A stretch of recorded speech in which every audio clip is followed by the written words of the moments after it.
lakas, Jesus muling darating. Mga manlalakbay kayo'y magalak,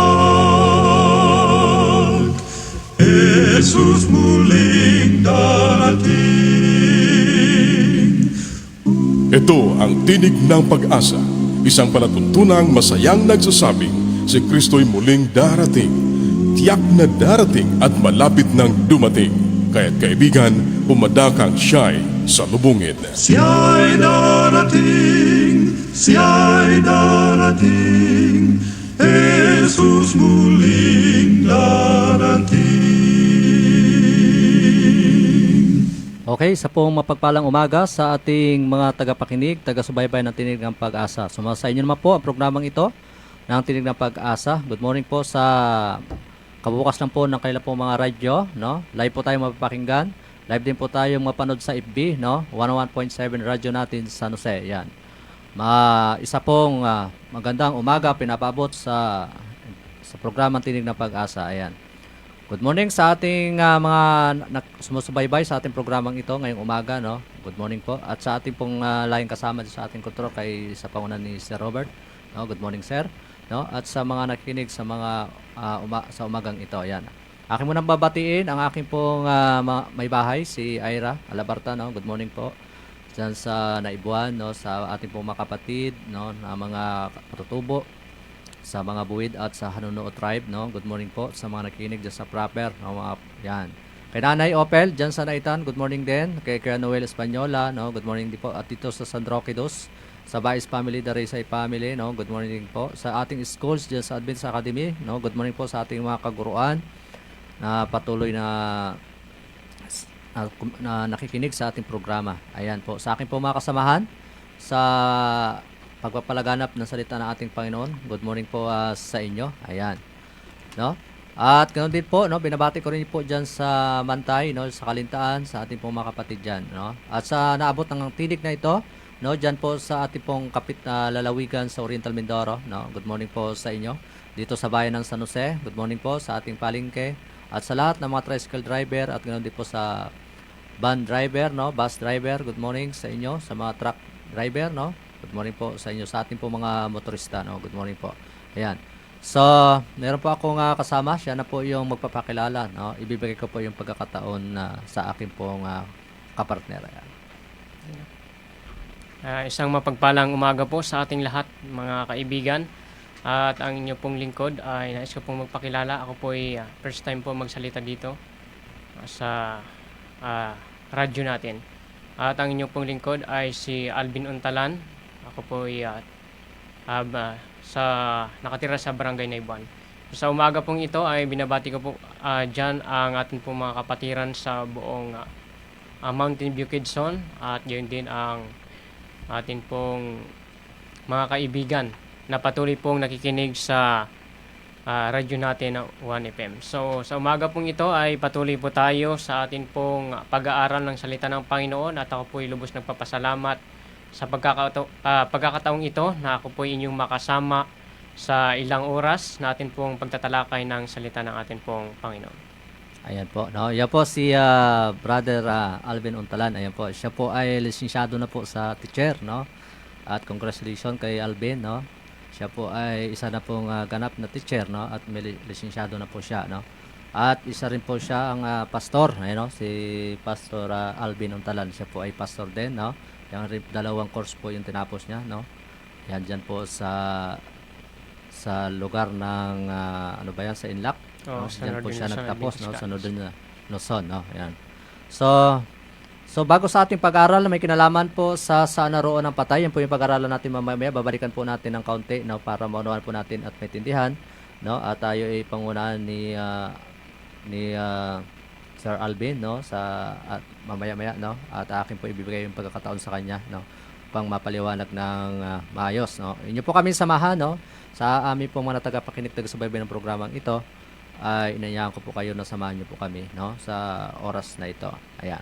Bago lahat ay tayo muna ay makikinig na isang awitin. Pagkatapos tayo ay mananalangin. Pagkatapos po ay tayo magtutuloy-tuloy na sa ating pong paksa na pag-aralan at pagsalusaluhan ngayong oras na ito. Atin muna pong pakinggan ang isang awiting makalangit. Ayan.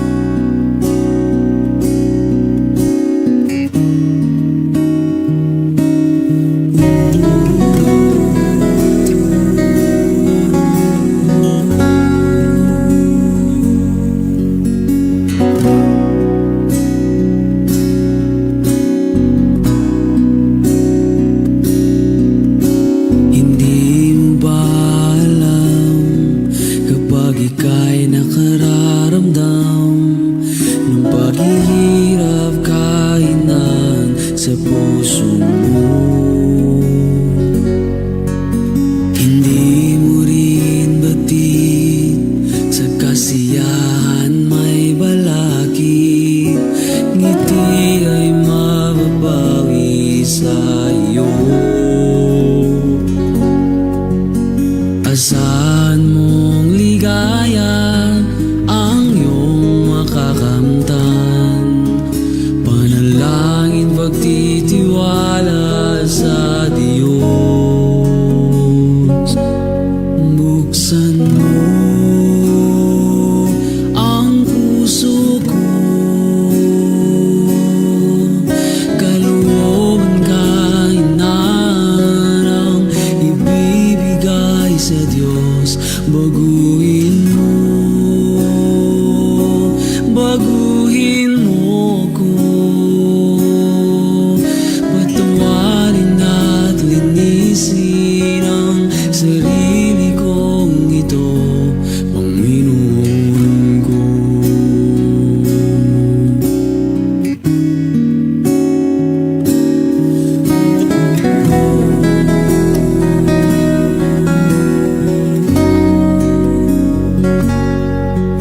Nalalaman ba natin, iba na ang ating ngarin, ngunit pagmamahal niya'y nakatuon lamang sa'yo. Buksan mo ang puso ko, kalooban kainan ang ibibigay sa Diyos. Baguhin mo ko, patawarin at linisin ang sarili kong ito, Panginoon ko. Huwag kang mag-alala, may nagmamahal sa'yo. Basta't buksan mo lang iyong puso.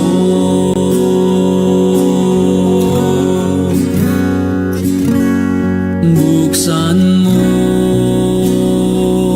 ang puso ko, kalooban kainan ang ibibigay sa Diyos.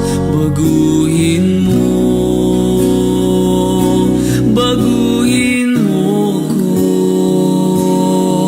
ipagpatawan mo ang sarili ko dahil sa kasalanan ko, patawarin at linisin ang sarili kong ito,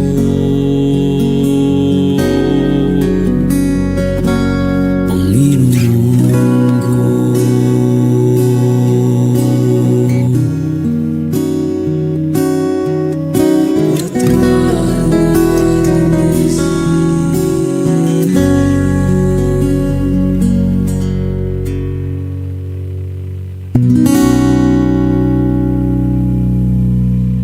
Okay, tayo po ay manalangin sandali upang hingin ang gabay ng ating pong mahal na Panginoon. Tayo po ay manalangin. Mahal naming Diyos, sa umagang ito, pinupuri po namin ang inyong pong dakilang pangalan. Salamat sa panibagong buhay at kalakasan na patuloy niyo pinagkakalob sa bawat isa sa amin.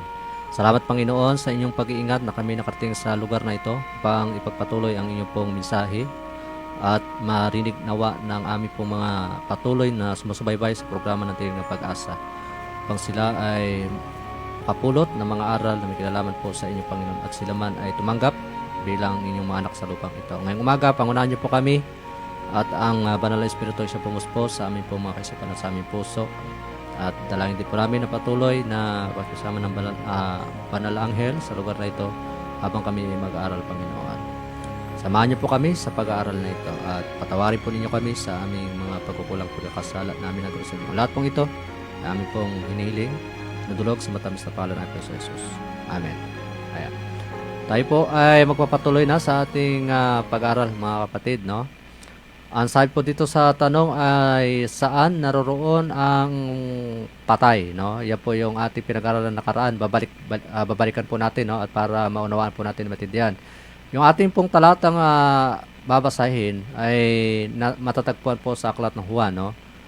Chapter 11 verse 25. Ang sabi doon, ako yung muling pagkabuhay at ang buhay. Ang sumasampalataya sa akin, bagkamat siya'y mamamatay, ay mabubuhay. No, yan po yung ating pinag-aaralan, mga kapatid. Saan pa naroroon yung mga patayan? Ating ibigay yung karagdagan, no? Upang maunawaan at maintindihan po natin dito sa ating kasama, no, kay Sir Alvin, no? Siya po yung magbibigay, no, upang maunawaan at maintindihan po natin, mga kapatid. So, patuloy po tayo sa ating pag-aaral. Ito po ay napakagandang paksa natin pong pag-aaralan sapagkat ito po ay isa sa mga pinag-uusapan natin upang patuloy natin matutunan at malaman yung katotohanan. At sabi nga ay yung katotohanan yung magpapalaya sa atin. At tayo ay sa puntong ito, sa pag-aaral natin sa umagang ito ay may kinalaman sa kamatayan. So, bilang isang nilikha o tayo nilikha ng Diyos ay darating sa punto na tayo'y makaranas ng kamatayan sa sanlibutan ito dahil sa kasalanan. So, itong kamatayan ay kung ating babalikan yung panahon ng creation, bago pa pumasok yung kasalanan, ay nung pumasok yung kasalanan, ito yung kasalanan yung dahilan kaya nagkaroon ang tao sa katauhan ng kamatayan. Kaya yung pag-aaral na ito ay mayroong kinalaman sa mga tradisyon. Mayroong iba't ibang tradisyon o paniniwala yung mga tao patungkol sa pagkamatay ng isang tao o kamatayan ng isang tao at iba-iba yung kanilang paniniwala patungkol dito. Pero ayon sa Biblia ay mababasa natin nung nilikha sina Iba at Adan ng ating pong Panginoong Hesus ay mababasa natin dyan sa Genesis chapter 2 verse 7 na yung tao ay nagiging kaluluwang buhay. Sabi dito ay ang tao ay naging kaluluwang may buhay, sa makatuwid ang tao ay kaluluwa, kayo mismo at ako ang siyang kaluluwa. So tayo mismo ay kaluluwang buhay sapagkat tayo'y nilikha ng Diyos sa pamagitan ng alabok, at yung alabok na hinulma ng Diyos o hinugis ng Diyos sa ating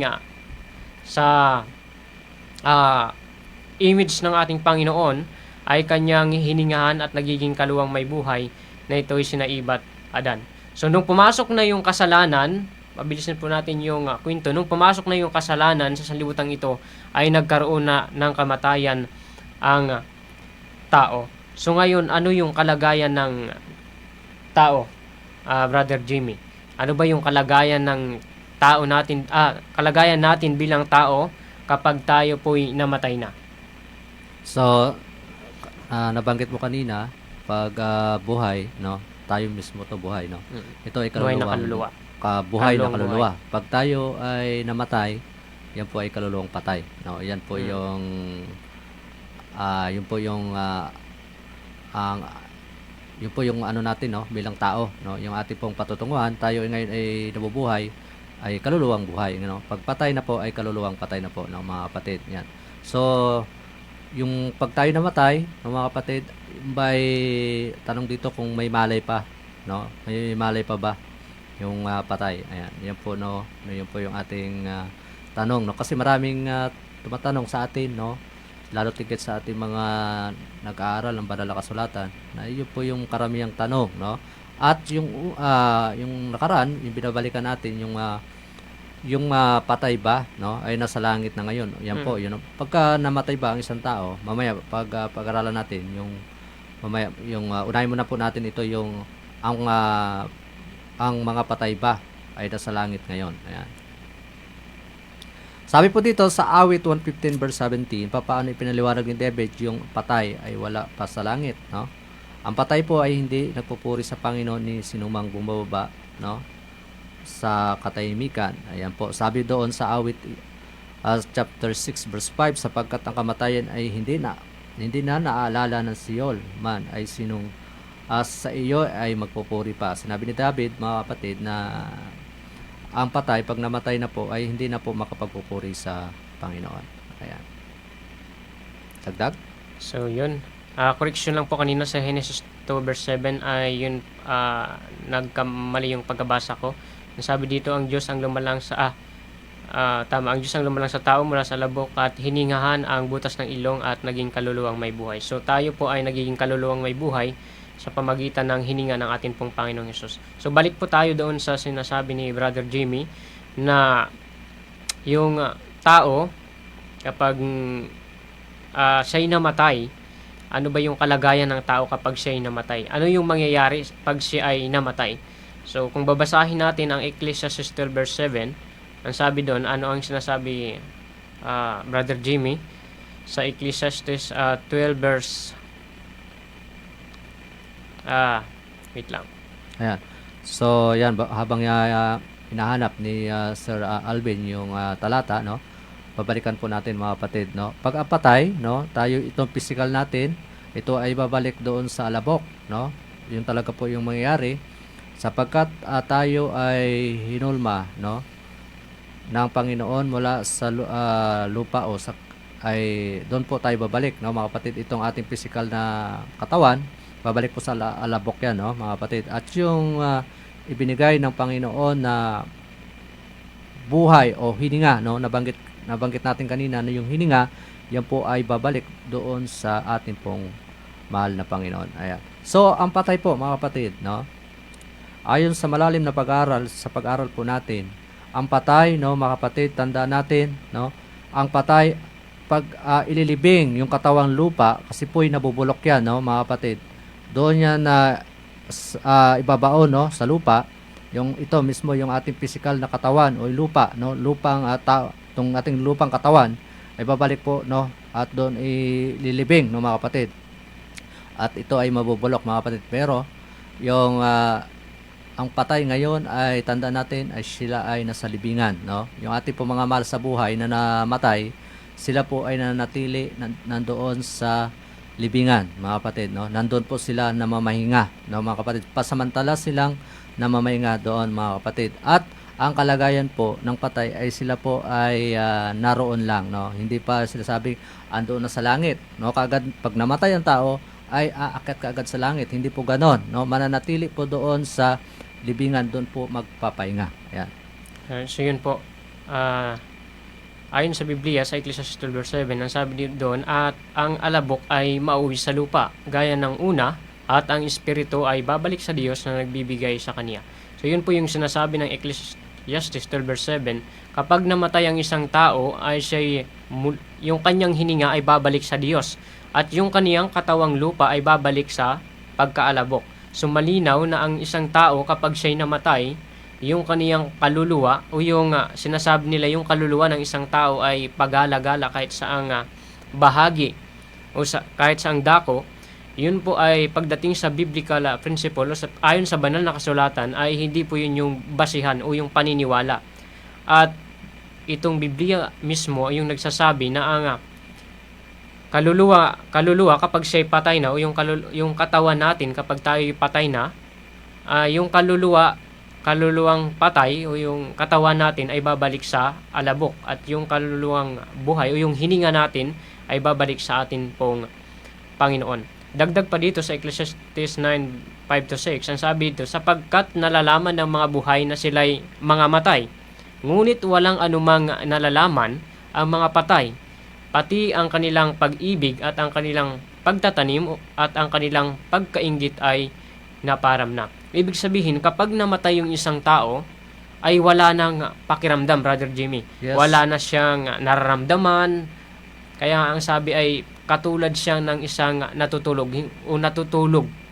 Sabi ng Biblia, siya ay natutulog. Ang sabi ng ating Panginoong Hesus ay kapag namatay ang isang tao ay siya ay parang natutulog lamang at ang kanyang hininga ay bumabalik sa atin pong Panginoon. So marami kasi nagsasabi na pag namatay, bumabalik pa sa bahay. Hindi na po yun, no, mga kapatid, no?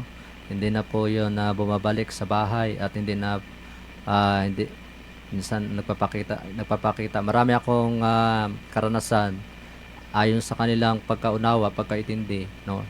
Na sa mga tao na pag namatay, bumabalik doon sa, halimbawa, Brother Alvin, ay, halimbawa, inilibing, sa katatlong araw, babalik doon sa bahay. No? Hindi po gano'n, no, mga kapatid. Hindi na po bumabalik sa tahanan, no, mga kapatid, no? At hindi na po magpapakita doon sa ating tahanan, mga kapatid, no? Ayan. Ang pagkamatayan ay pagtulog, no, mga kapatid.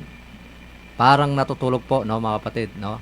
Natutulog po, mga kapatid, na mamahinga lang po doon sa libingan, no, o doon sa siyol, o doon sa sementeryo. Yan, mga kapatid, karamihan ang ating po mga namatay na mga mahal sa buhay ay doon po dinediretso sa sementeryo, no, doon sa himlayan, no. Ayan po, mga kapatid, no. So unawain po natin, itindihin po natin na yung ating po mga mahal sa buhay ay wala po pa sa langit kasi po, no, bago pupunta sa langit, mayroon po munang pabalik muna yung ating Panginoon, no, sa second coming, no, mga kapatid. At doon ay ang mismo ang Panginoon, no, tutunog yung trompeta, no, at sila po ay gigisingin, no, mga kapatid. Lahat po tayo ay ang sabi ng Bible na lahat tayo gigisingin, no? Mabutit masama at tayo haharap sa paghukom, mga kapatid. At tayo, pag napapatunayan po tayo nagkasala, ay alam na po natin yung kaparusahan na ating pong tatanggapin, no, mga kapatid. At yung mga mabuti na gumawa ng mabuti nung sila ay nabubuhay pa sa lupang ito, ay doon nasa piling po ng ating pong Panginoon, mga kapatid. Ayan po yung napakaganda na ating pong malaman, no, sa banal na kasulatan na ang patay, no, mga kapatid, ay nanatili po sa libingan, no. Hindi na po uuwi yan. Wala na pong pakiramdam kahit ano pa po ang gawin natin diyan, ay wala na po yan, no. Hindi na sabi ng Bible, sabi na dito sa awit na hindi na sila po makapagpupuri po sa Panginoon. Ayan. Sabi dito, may malay pa ba yung patay, no? Yan sabi na dito, no, mga kapatid. May malay pa po ba yung patay, no? Sabi, nabanggit ka kanina na wala na po, mga kapatid. At yung mga alaala, yung mga ay mawawala na po 'yon, no? Mawawala na po. Sabi dito sa awit 100:4, ang kanyang espiritu ay umihiwalay, siya po ay bumabalik sa kanyang lupa, no? At sa araw na iyon ay maglalaho na po yung kanyang mga panukala, no? Ibig sabihin yung isip na mawawala na po 'yon, no? Mawawala na po yung mga alaala, kung ano man yung naalaala ay hindi na po 'yon. Maiisip pa po, mawawala na po 'yon, mga kapatid. Ayan. So tayo po ay magpatuloy, mga kapatid, no? At ayan po, binabalikan po natin, no, mga kapatid, no?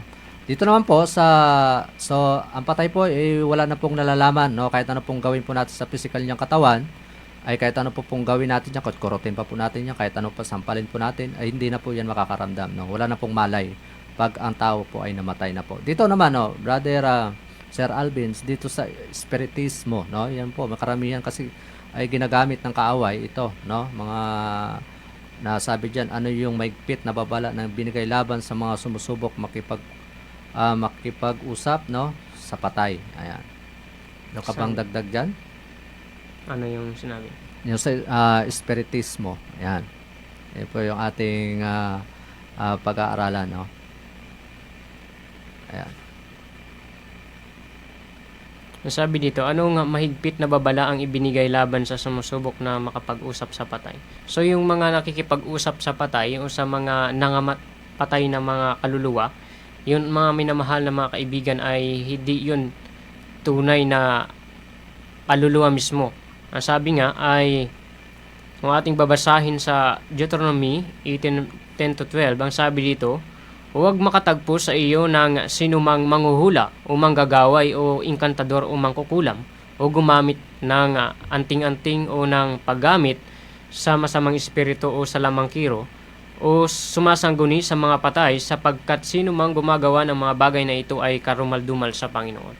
So, isa po yun sa pinakababala ng atin pong Panginoon, lahat ng mga nakikipag-usap sa mga sinasabi ng iba, mga paniniwala, na tulad ng mga anting-anting at iba pang mga bagay o mga mangkukulam na sinasabi nila, yun mga minamahal na mga kaibigan ay isa sa mga paniniwala ng ibang mga tao. At yun yung kanilang pinapaboran kaysa salita ng Panginoon. At isa pa dito, ang isang lalaki o ang isang babae na sumasangguni sa masamang espiritu o mangkukulam ay tiyak na papatayin. Siya ay babatuhin hanggang mamatay, ang kanilang dugo ay pasan nila. Yun po yung sinasabi sa Levitico 20 verse 27. Yun po yung sinabi ng Panginoon that time sa panahon ni Moses, na kapag ang bayang Israel ay nagkaroon na gumawa ng ganong bagay na nakipag-usap sa mga mangkukulam, ay mayroong babala yung Panginoon. Ang sabi doon ay sila'y papatayin. So, iba yung parusa noon pagdating sa ganong situation kaysa panahon natin ngayon. Subalit ang babala ng Panginoon, ito'y nagbibigay sa atin ng daan upang tayo'y hindi mapahamak, kundi mas lalo tayong magiging aware o alam natin kung ano yung dapat natin gawin at kung ano yung makakatulong para sa atin bilang isang mananampalataya. Kaya pasalamatan natin ang Panginoon sa lahat ng panahon at pagkakataon ay nariyan siya para bigyan tayo ng mga babala o paalalahanan tayo na hindi tayo mailigaw ng kaaway, kundi tayo'y manatili sa atin pong Panginoon. Amen. Ayan. So, bago sa ating pagpapatuloy ng ating pag-aaral, no, tayo po ay makikinig, no, ng isang awitin, no. Pagkatapos po ay babalikan po natin yung ating pong pinag-aaralan.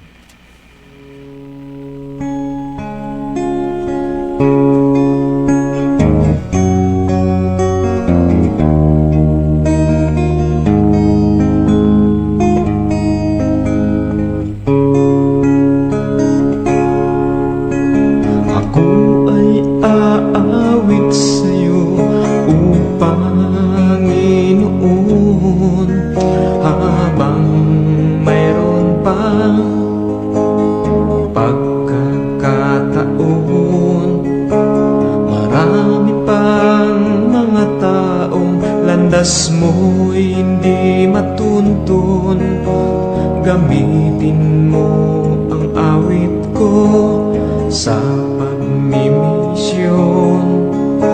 Sa simpleng himig kong ito'y iyong dinggin at naway tugunin ang aking hiling.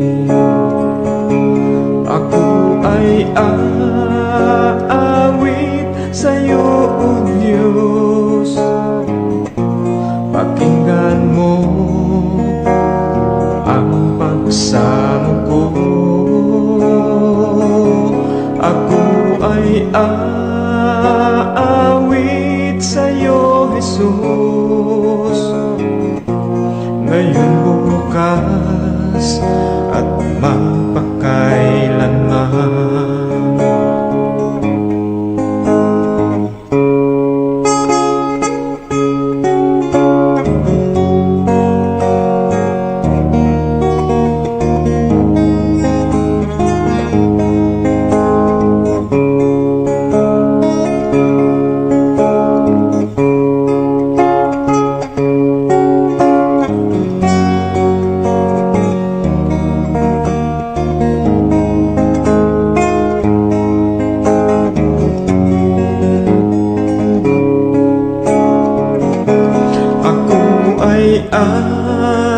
Aawit sa'yo, O Diyos.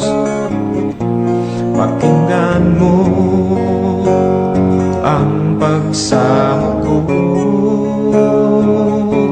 Ako ay aawit sa'yo, Jesus. Ngayon, bukas at magpakailanman.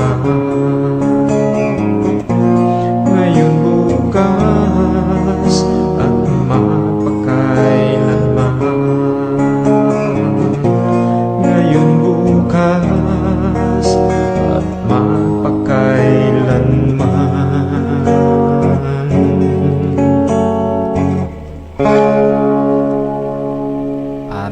Ayan. Tayo po ay nagbabalik na, no, sa ating pong pag-aaral, no, mga kapatid. Ayan. So tayo po ay magpapatuloy na sa ating pong pinag-aralan, mga kapatid. Ano ba yung katayuan ng isang patay, no? Yan po yung ating pinag-aralan, mga kapatid. Ayan. Ang sabi po dito sa Levitico, no, kabanatang 20, talatang 27, no, doon sa mga sumasangguni o nakikipag-usap, no, doon sa mga masasama na espiritu, no, nabanggit kanina doon sa espiritismo, no, na binanggit, mga kapatid. Napakalaga po na unawain natin ito pang tayo ay hindi mapahamak. Sabi po dito sa Levitico kabanatang 20, talatang 27, ang isang lalaki o ang isang babae na sumasangguni sa masasama, no, na spiritism o spiritismo o mangkukulam ay tiyak na papatayin. Sila ay babatuin hanggang sa mamatay, no? Ang kanilang dugo ay pasa nila po. Yan po, no? Yan po yung ang maging parusa ng mga taong kikipag-usap o sumasangguni doon sa masasamang espiritu, mga kapatid. At doon sa mga mangkukulam, karamihan po mayroon pong ginagamit, no, sa panahon natin, no, upang makapaghihiganti, no, mga kapatid, ay ginagamit po ito, no, mga kapatid. Kaya paalala sa atin ngayong umaga, mga kapatid, no, ang gumagawa ng mga bagay na ito, tandaan natin na sila po ay papatayin, no, mga kapatid, no. No, sa panahon ng sa lumang tipan talaga, no, rekta, no, pag ikaw ay nagkasala, kung ikaw ay gumagawa ng bagay na ito, ikaw po ay babatuhin, no, babatuhin hanggang sa ikaw ay mamatay, mga kapatid. Ganun po kagad ang hatol, no, sa panahon na iyan, no, mga kapatid, sa panahon ng Israel, no, sa bayang Israel ay ganun po yung ginawa ng mga kapatid. Yan. So, tandaan po natin, mga kapatid, na ito ay paalala sa atin upang tayo ay hindi mapahamak, no, at tayo ay pinapaalala na natin pong mahal na Panginoon. Ayan. Sabi po rito na ang kapanahunan ng Biblia ay may mga sumasangguni sa espiritu. Ayan. Na tumatawag sa mangkukulam, mahiko at mga ergormante, no? Ang nagsasabing may kakayahang makipag-usap sa patay. Ito ay pandaraya ni Satanas maging sa ngayon, sapagkat ang pinapahayag ng Diyos ng mga patay ay patay.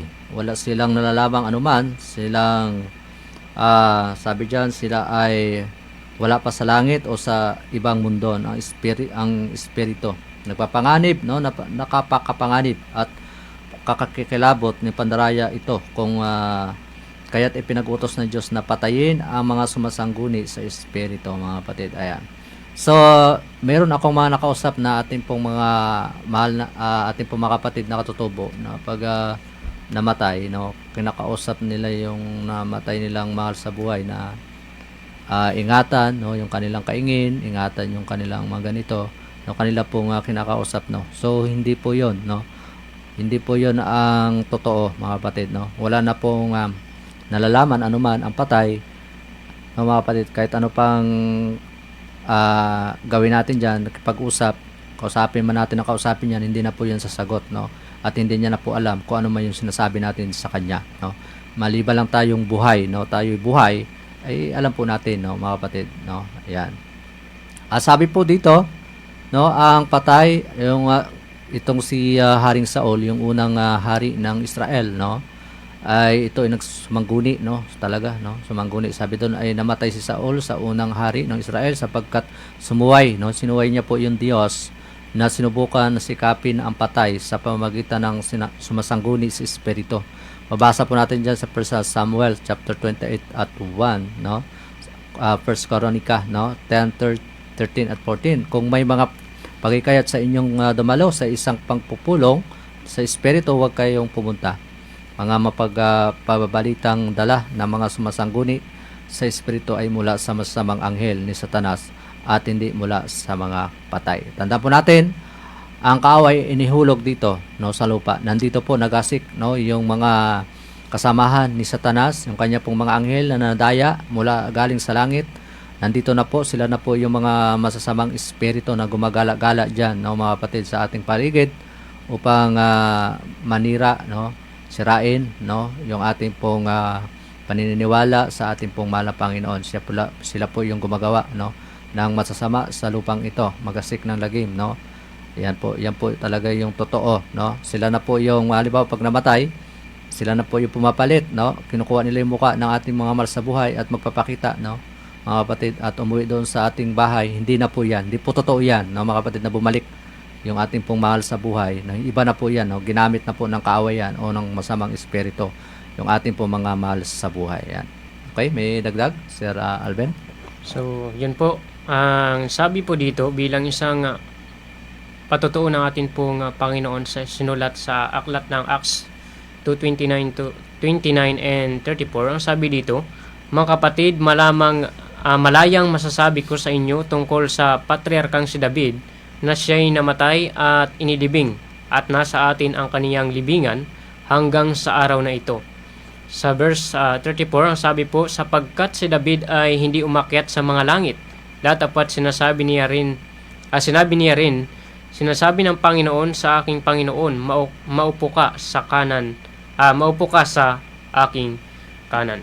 So sa makatuwid, mga minamahal kong mga kaibigan, ay dito ay pinatunayan ng banal na kasulatan sa Acts 2:29 and 34 na si David, si Haring David, na siya po'y namatay, yung kanyang libingan, ang sabi doon, ay nananatili.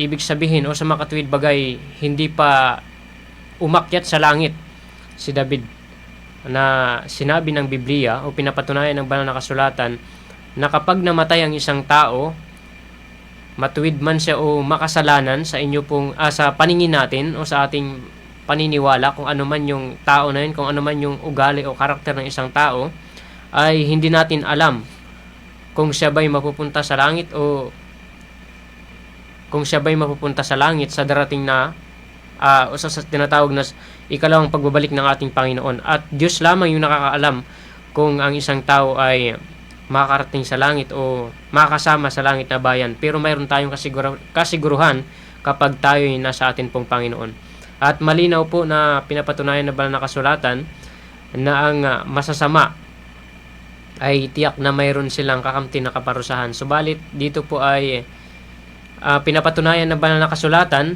na kapag namatay ang isang tao ay hindi po siya mapupunta agad sa langit, kundi yung kaniyang katawang lupa ay nanatili sa sanlibutan ito at yung hininga ng Diyos ay bumabalik sa atin pong Panginoon. So yun po, at atin pong natalakay. Wala na ba, Brother Jimmy, kung ano ay dadako na tayo sa magandang pangako, at mayroong pangako ang Diyos sa mga taong hindi naniniwala sa ganong paraan ng tradisyon na bagay o tradisyon na paniniwala patungkol sa mga patay na nakikipag-usap sa kapwa sa tao, yung yung patay nakikipag-usap sa tao, at yun din yung mga tao na nakikipag-usap doon sa patay. Okay. Ang dagdag ko na po dyan, tandaan natin, ang patay po ay wala pa sa langit, ha. Mga kapatid, baka isipin ninyo, yung mga inyong mga na ulila ay nasa langit na ngayon, no? Kasama na ng Panginoon. Well, hindi po. Sila po ay nanatili sa libingan, no? At sabi, yung pagkamatayan ay parang pagtulog, no? Yan po, no? Kaya, yun po yun, mga kapatid, nagpapahinga lang po doon sa libingan, no? At inihintay po, no, yung pagdating, no, ng ating pong mahal na Panginoon upang gisingin lahat ng mga taong namatay, at sila po ay haharap, no, sa harap po tayo o harap, no, yung at tayo sa ating pong mahal na Panginoon, no, at tayo ay sa hukuman ni Kristo ng ating Panginoon, ay lahat po tayo harap. Gumawa man tayo ng mabuti at masama, tayo po ay haharap, no. Tatanggapin po natin kung ano yung maging hatol sa atin. Yan, mga kapatid. Okay, dadako na tayo sa magandang pangako at yung ating pong pag-asa, no, na tayo ay pagkabuhay na maguli. Ayan, yung pangako. Ayan. Sige. Sabi po dito, nung nais ko pong sunod-sunod natin, una ay nung pumasok na yung kasalanan, kaya nagkaroon ng kamatayan yung tao. And then nung nagkaroon na ng kamatayan yung tao dahil sa kasalanan, doon na pumasok yung iba't ibang paniniwala ng mga tao na naniniwala sa mga patay na buhay pa rin, na nakikipag-usap, nakikita pa. Subalit mga minamahal mga kaibigan, ay hindi na po yun yung tunay na basihan ng atin pong Panginoon. At pinapatunayan sa ating pag-aaral na ang Panginoon lamang yung ang Panginoon yung nagbibigay sa atin ng katotohanan o kaliwanagan. So, at gayon din, nung pumasok na yung kasalanan at nagkaroon ng tao ng kamatayan, ay mayroong babala ang ating Panginoong Hesus na huwag, hanggat maaari ay huwag tayong makipag-usap sa ganung, o huwag nating paniwalaan yung ganung bagay o paniniwala. At una ay mayroong babala, and then sa pamagitan ng babala ng Panginoon, kapag tayo sumunod sa kalooban ng Diyos at sa kalooban ng Panginoon, ang Diyos ay mayroong pangako sa bawat isa sa atin. Ang sabi sa unang Thessalonian chapter 4, 16-17, ang sabi dito, kapag ang isang tao ay naniniwala sa Panginoon at ang Panginoon ay muling babalik, ang sabi niya, sapagkat ang Panginoon din mismo ang bababa mula sa langit, na may sigaw ng tinig ng arkanghel at may trumpeta ng Diyos. At ang mga nangamatay o mga patay kay Kristo ay unang mga bubuhay. Saka tayong nangabubuhay na nangatira ay aagawin kasama nila sa mga alapaap upang salubungin ang Panginoon sa hangin, at gayon ay sa Panginoon tayo magpakailanman.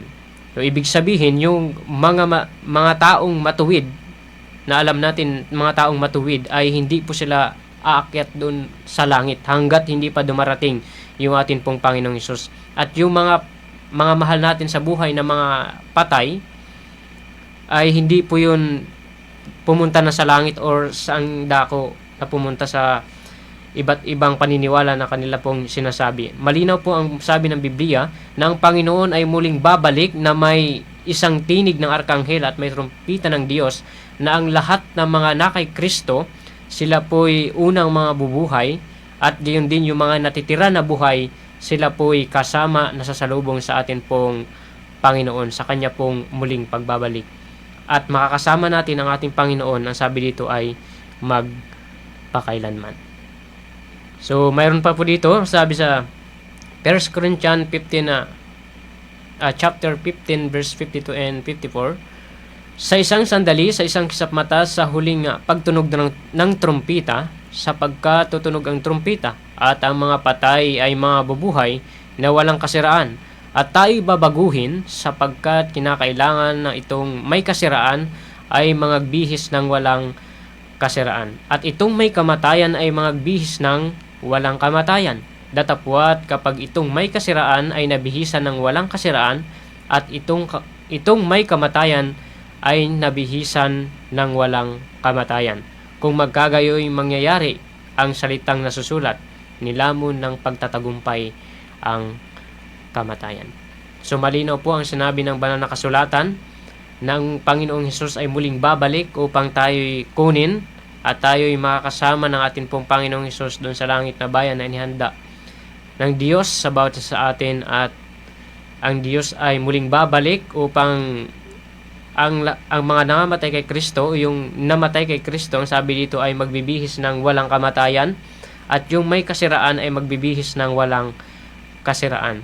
At sinabi ng Panginoon na nilamon ng pagtatagumpay ang kamatayan. Ibig sabihin, hanggang sa kahuli-hulihan ng atin pong buhay, hanggang sa muling pagbabalik ng atin pong Panginoong Hesus, ay tayong lahat ay magtatagumpay sa sanlibutan ito kasama ng atin pong mahal na Panginoon. So, Brother Jimmy?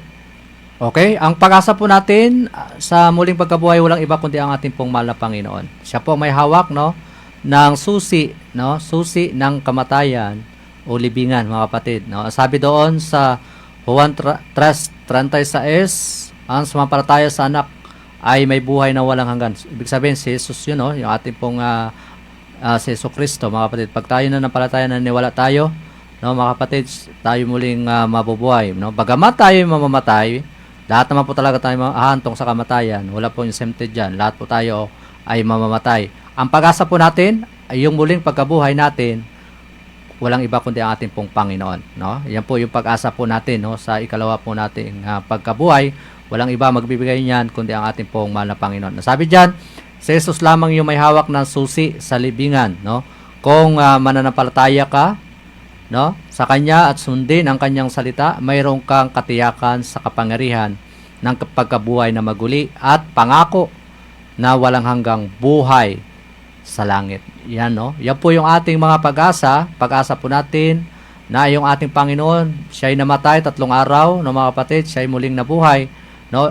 Kaya siya'y nabuhay, ang Panginoong Hesus, yun po yung pag-asa natin, no? Dahil siya'y nabuhay muli, no? Meron po tayong pag-asa tungo sa buhay na walang hanggan, no? Yun po talaga yung pangako ng Panginoon, kung tayo ay patuloy maging tapat na maglingkod sa Kanya at gumawa sa Kanyang banal na gawain habang tayo naghihintay sa Kanya pong ikalawang pagparito, meron po tayong gagampanan, no?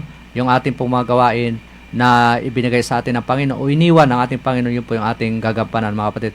At yung kamatayan po, wag natin katakutan, no? Dapat po ang kamatayan po, no, hindi po natin kinakatakutan bilang mga tao, kundi yan ay pinaghahandaan po natin, no, mga kapatid.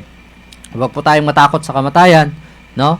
Dahil ang yung kamatayan po ay yan po talaga yung maging kabayaran ng ating pong mga nagawang kasalanan, no, mga kapatid, no, sa sanlibutan ito sa harapan ng Panginoon ay yan po yung kasalanan. Ang kabayaran po ay kamatayan, mga kapatid. Bagamat tayo, sabi ko kanina, mamamatay, ngunit, no, sa ating pong mahal na Panginoon, meron po tayong pag-asa, no? Pag-asa sa muling pagkabuhay po, mga kapatid, no? Yan po yung ating pag-asa, yung dapat po nating panghawakan, mga kapatid, no? Habang tayo ay narito sa lupang ito, gumawa po tayo ng mabuti, maglingkod sa ating pong mahal na Panginoon, gampanan po natin kung ano yung nais ng Diyos sa bawat isa sa atin. Wag tayong matakot sa tayo ay mamamatay, no, mga kapatid, no? Tandaan natin ang ating buhay ay maikli lang, no? Dapat natin lahat ito ay ipagkalob natin sa Panginoon, pasalamatan natin ang Panginoon na patuloy niya ipinagkakalob sa atin ang mga buhay at kalakasan, no, sa ating pong araw-araw na buhay na tayo ginigising ng Panginoon tuwing umaga, no, upang tayo ay magkaroon ng kabuluhan, yung ating buhay magampanan pa natin yung nais ng Diyos sa bawat isa sa atin. Okay, kung may dagdag ka, Sir Alben? Sige po. Una po ay nalaman natin kung paano pumasok nung nagkasala sina Eva at Adan, doon po pumasok yung kasalanan at pagsuway, at sa pamagitan ng pagsuway ng tao ay nagkaroon ng kamatayan. Yan yung binanggit sa Romans chapter 6:23. Ang sabi doon, sapagkat ang kabayaran ng kasalanan ay kamatayan, datapat ang kaloob na walang bayad ng ating pong Panginoong Jesucristo ay walang iba kundi buhay na walang hanggan. Kaya nga sa panahon natin ngayon ay huwag pa tayong magtaka kung bakit mayroong biglaang namamatay at mayroon ding nakakaranas ng mga sakit at pagkatapos ng sakit at hirap ay namamatay. Yun po yung dahilan ng kasalanan ng sangkatauhan sa sanlibutan ito. Kaya nga wala po tayong dapat na asahan sa sanlibutan ito kundi yung atin pong Panginoong Hesus. And then sa pamagitan ng pagsuway, ang Panginoon ay patuloy pa rin nagbabala sa bawat sa atin. Ang sabi sa Revelation 21 verse 8, ngunit sa mga duwag at sa mga hindi sumasampalataya at sa mga kasuklam-suklam at sa mga mamatay tao at sa mga makikiapid at sa mga manggagaway at sa mga nagsisamba o magsasamba sa mga Diyos-Diyosan at sa lahat ng mga sinungaling, ang kanilang bahagi ay sa dagat-dagatang nagniningas sa apoy at asupre na siyang ikalawang kamatayan. Yaong mga taong naniniwala sa ganung mga paniniwala, ang sabi ng ang babala ng Diyos o ang babala ng ating pong Panginoong Hesus, na sila po'y darating sa isang kaparusahan. Ang sabi doon sa apoy at asupre na siyang ikalawang kamatayan. Kaya nga po habang mayroon po tayong buhay sa sanlibutan ito, ay mayroon po tayong panahon at pagkakataon na tayo po'y patuloy na lumapit sa atin pong Panginoon at patuloy na magtiwala sapagkat ang Diyos yung nagbibigay sa atin ng buhay sa sanlibutan ito at lalong higit ng atin pong kaligtasan. Kaya ang pangako ng atin pong Panginoong Hesus sa John 3:16, ang sabi doon ay sapagkat gayon na lamang ang pag-ibig ng Diyos o pagsinta ng Diyos na Kanya pong ibinigay ang Kanyang kaisa-isahang anak o bugtong na anak upang ang sinumang sumampalataya sa Kanya ay hindi mapahamak bagkus o magkaroon ng buhay na walang hanggan na nagmumula po sa atin pong Panginoong Hesus. Yun po yung pangako ng Diyos sa bawat sa atin. Kung tayo po'y sumampalataya at naniniwala sa atin pong Panginoon na siya po'y muling babalik, ay mayroon po tayong pag-asa sa sanlibutan ito na walang iba kundi buhay na walang hanggan. Kaya purihin po natin ang Panginoon sa araw-araw ng atin pong naranasan sa patuloy nating buhay, hininga na lagi niya pong pinapahiram sa bawat sa atin na ma-appreciate po natin ang lahat ng bagay ng mga blessings, mga pagpapala na ipinapagkalob sa atin ng Panginoon, ay nawa patuloy po nating pasalamatan ang atin pong Panginoong Hesus. At nabubuhay tayo sa sanlibutan ito, hindi para sa walang kabuluhan, kundi mayroon tayong kabuluhan para sa atin pong Panginoon. nabubuhay tayo sa sanlibutan ito dahil mayroong purpose ang Diyos. Mayroong plano yung Diyos sa bawat isa sa atin na lahat tayo ay gusto ng Diyos na tayo po'y maligtas at magkaroon ng buhay na walang hanggan. Kaya sa umaga pong ito ay patuloy po namin kayong pinasalamatan sa inyong pong patuloy na pakikinig. Nawa ang pagpapala at biyaya ng ating pong Panginoon ang inyo pong patuloy na maranasan, at akin pong dalangin nawa ang lahat ng mga nakikinig ay patuloy po kayong pagpalain ng ating pong Panginoon Jesus. Okay, tayo po ay nasa huling bahagi na, mga kapatid, ng ating pong programa. Kami po ay lubos nagpapasalamat, no, sa inyo pong pakikinig na ating programa, sa ating pong sa inyo pong panonood, no, sa ating FB, no. Purihin natin ang Diyos sa kanya pong mga paalaala sa atin, no. Patuloy po natin panghawakan, mga kapatid. Huwag po natin kaligtaan, huwag natin kalimutan ang tinuro ng ating pong Panginoon o paalala sa atin ngayong umaga, no, mga kapatid. Ayan. Wala na po kaming oras, samantalang amin munang kami po is masamantala na po magpapaalam sa inyong papawid, no, mga kapatid. Maraming pong salamat sa inyo, sa mga nakinig sa radio, sa mga nanood sa FB. Salamat din sa ating station manager, no. Hindi ko pa nakikita yung ating pong station manager kay Ma'am Brenda Dais, no. At sa ating pong laging kaagapay sa ating kontrol kay Sir Robert, no. Maraming pong salamat, sir. At bago sa ating pagtatapos, no, hinga natin si Sir Alvin sa kanya pong huling closing prayer. Ayan. Tayo po ay manalangin. Tayo po ay manalangin. Amang banal, dakila at makapangyarihan ka po sa lahat. Salamat po sa pagkakataong ito na patuloy niyo pong binigyan ng panahon ang bawat isa sa amin, na patuloy pong mapag-aralan ang inyo pong salita. At nawa ang salitang ito ay hindi lamang po aming narinig, kundi ito po ay amin pong may apply sa aming buhay, at sa pong magiging basihan namin o magiging kalakasan namin sa amin pong pananampalataya habang kami po ay naghihintay sa inyo pong ikalawang pagbabalik o sa inyo pong muling pagbabalik. Amin pong dalangin, patuloy niyo pong pagpalain ang bawat isa sa amin, bawat isa na mga nakikinig sa inyo pong sa palatuntunan ito, sa programang ito, na patuloy pong ipagkaloob ang pagpapala at biyaya sampu ng kanila pong buong sambahayan, at gayon din ang kanila pong mga mahal sa buhay. Patuloy niyo pong ingatan at patuloy niyo pong basbasan ang kanila pong pang-araw-araw na hanap buhay, at patuloy na i-provide ang kanila pong pangailangan. Alalahanin niyo po, Panginoon, ang mga may karamdaman na patuloy po silang nakakaranas ng karamdaman o naghihirap.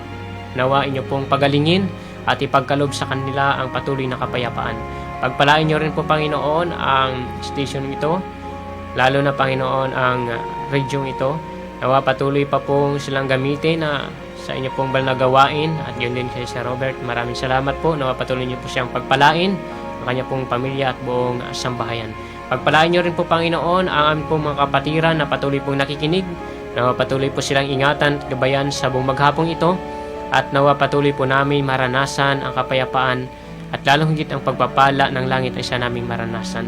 Muli sa amin pong pamamaalam at sa atin pong pansamantalang paghihiwalay sa atin pong pag-aaral na ito, nawa patuloy po namin tagubilin ang pag-iingat ng Panginoon sa bawat sa atin ay nawa nating patuloy na maranasan. Maraming salamat po sa inyong pakikinig, mga minamahal na mga kaibigan. Nawa hanggang sa muli ay patuloy po tayong mag-aral ng salita ng Panginoon upang patuloy natin makamtan ang pangako ng ating Panginoon na buhay na walang hanggan. Muli, akin pong hinihiling sa ating pong Panginoon na patawarin tayo sa lahat ng ating mga nagawang pagkakasala at pagkukulang. Ito po ay aming dalangin sa pangalan ng Jesus. Amen. Amen. Marami pong salamat. Ang inyo pong nakasama sa loob ng isang oras, Brother Johnny Flaviano Alabarta. At ako naman po ang inyong lingkod, Brother Alvin Untalan. At kung mayroon po kayong katanungan ay pwede nyo pong i-text o i-chat nyo po ako sa FB, Alvin Panugaw Untalan, at doon nyo po itanong yung atin pong napag-aralan. So maraming salamat po sa inyo pong patuloy na pakikinig. Nawa patuloy po tayong pagpalain ng atin pong Panginoon Jesus. Siya'y darating, siya'y darating.